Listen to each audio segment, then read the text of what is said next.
destination. So today we're gonna recap the off season so far. Magic Johnson obviously stepped down. Rob Pelinka has retained his role as general manager. Kurt Rambis has taken on the role of basketball operations. Um, the official title is as a senior advisor, but it is believed that he is actually the basketball operations of the Lakers, um, making majority of the decisions, if not all of it. And Obviously, the Lakers have put out the package of Lonzo, Ingram, and the number 4 pick a few days ago to entice the New Orleans Pelicans to take their deal. So today, Woj reported that the Pelicans have agreed a deal to trade Anthony Davis to the Lakers for Lonzo Ball, Brandon Ingram, Josh Hart, and 3 first-round picks.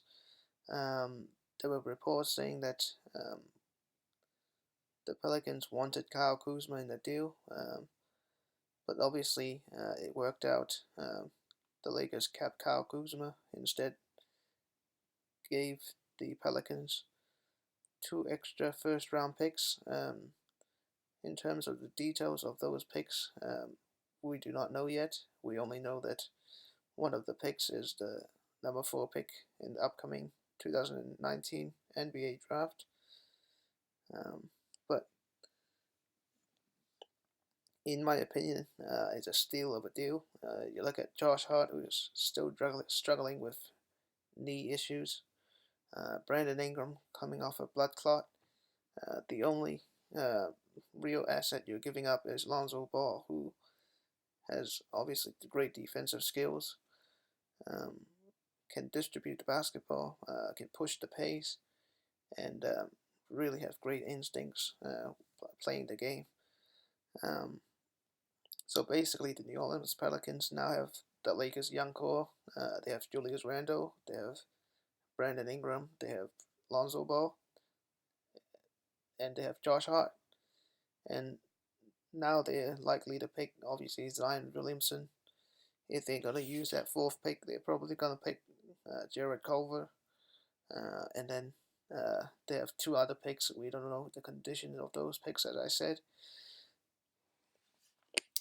But, 2 other picks for 2 other years is really not that bad of a deal. And we get Anthony Davis back, and we obviously have LeBron James. We have around 32.5 million in cap space. Now here's the kicker for this deal in terms of the timing. We could do this deal on July the 6th, which would eat up the cap space of the Lakers.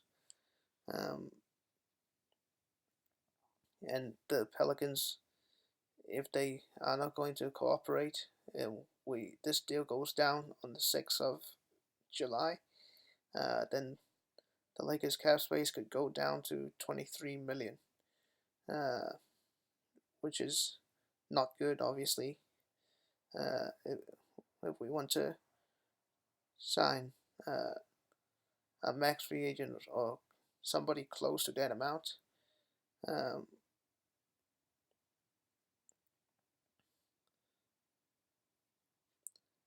as you can see here from Bobby Marks, if we wait for 30 days, AD would not need to waive his 4 million trade bonus. So this is the real key in terms of preserving that cap space. So as you can see, this is how the Lakers would need to negotiate with the Pelicans in terms of the timing of the deal.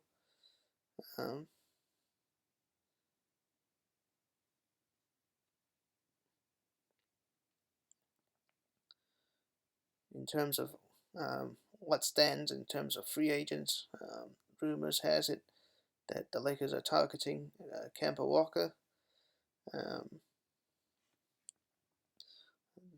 there are also previous rumors saying that we are interested in Jimmy Butler as well. So we don't know which is which. But obviously, losing Lonzo Ball, we would want a point guard. Um, Kyrie Irving has signed with Rock Nation as well, so uh, his links with the Brooklyn Nets are very strong. So, however, there's a development with D'Angelo Russell. The Nets are saying that if they sign Kyrie Irving, they will let D'Angelo Russell walk.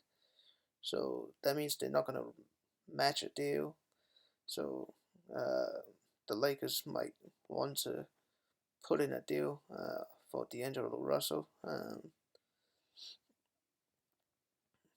I don't know what's going to happen, but there are obviously multiple options for the Lakers. Um, Obviously, if we're going to sign a top tier free agent, they have to take a pay cut or a haircut, as they like to call it.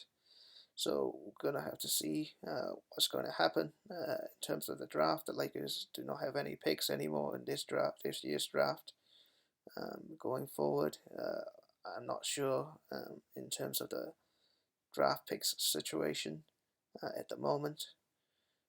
So we'll have to wait until the fine details come out uh, with the Anthony Davis trade. So we'll see what happens. In my opinion, the Lakers got a bargain in this trade. Really didn't sacrifice a lot of depth. Um, you basically lost two starters and one bench player on your team.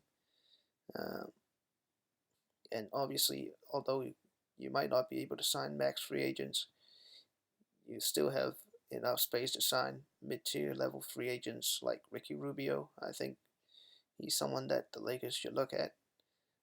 Very underrated defender, great controlling the game, can really defend. Um, Al-Farouq Aminu, another guy we should look at. Last year he made about $9 million. Um, so he's going to be a good option in terms of being a defensive wing on the cheap. Obviously, you also have guys like Seth Curry who can shoot the ball lights out. Best percentage last year in terms of 3-point territory, 3-point range. Um, so you got that option there. You also have guys like Wayne Ellington, JJ Redick, sharpshooters that can come off screens and shoot the ball. So there are multiple directions the Lakers could go. Um, please leave a comment down below. Tell me what you thought about the trade. In my opinion, this is a good trade. We got, you know, we gave up, decent amount of assets and players as well. But in terms of what we gave up and what we got back, I think it's a pretty fair deal. Um, when you compare this trade to the Dwight Howard trade, that deal seemed to never ended. You know, it seemed to run on and on, and I think this deal is going to be short and painless. Yeah, that you lost two other first round picks other than this year, but Anthony Davis is only 27 years old. He got plenty of years ahead of him. Obviously, with a team like this, you would want free agents to roll along. Obviously you have Rich Paul on your side, and you have Clutch Sports on your side to form those relationships.